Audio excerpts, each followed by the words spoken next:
জীবনে সব কিছু হারিয়ে যাক, কারো যেন মা না হারায় আর কারো যেন শাশুড়ি মা না হারায়। তো শাশুড়ি মা আর মা হারানোর যে কতটা জ্বালা যন্ত্রণা, সেটা যাদের নেই তারাই বুঝতে পারবে। তো এখন অনেকে বলবে যে তোমার শাশুড়ি মা নেই, তবু তো তুমি শান্তিতে আছো। তো দেখো, শাশুড়ি মা থাকাটাও জরুরি। যেরকম দেখো, আমার পাপাকে এখানে আমি দাঁড় করিয়ে রেখে আমি কাজ করছি। আমার শাশুড়ি মা থাকলে অবশ্য ওকে কোলে নিয়ে ঘুরতো, আমি কাজকর্মগুলো করতাম।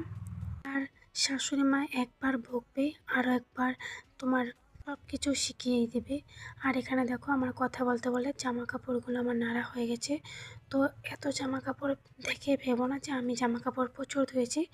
এ পাশেরটা আমার ছিল, ও পাশেরটা পাশের বাড়ির ছিল। তো এখানে জামা কাপড়গুলো নেড়ে এসে দেখি বর বাজার নিয়ে চলে এসেছে। তো কী কী এনেছে তোমাদেরকে দেখাই। তো এনেছিল মাছ মাংস দুটোই আর কিছু সবজি। তো এখানে মাছটা ঢেলে নিলাম। তো কী মাছ এটা আমি ভুলে গেছি। তারপর ছিল এখানে মাটন নিয়ে এসেছিলো, দুটোই এনেছে।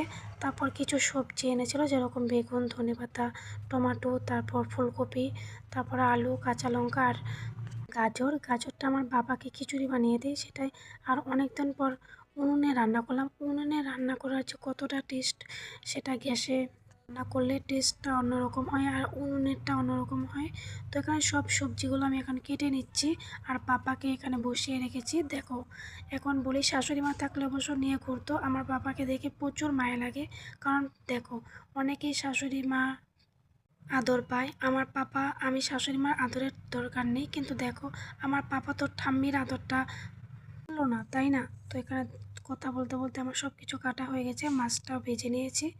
তো এখানে তারপর সব কিছু কেটে নিয়েছি। এখানে আমার পাপার জন্য করছি বেগুন ভাজা। তো ওকে বেগুন ভাজা দিয়ে আজকে দুপুরে খাবো। তারপর এখানে দেখো, আমার রান্না কমপ্লিট।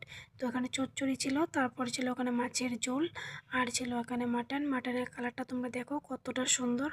তো আমার ভিডিওগুলো তোমাদের কেমন লাগে অবশ্য কমেন্টে জানিও। পরের ভিডিওতে তোমার সাথে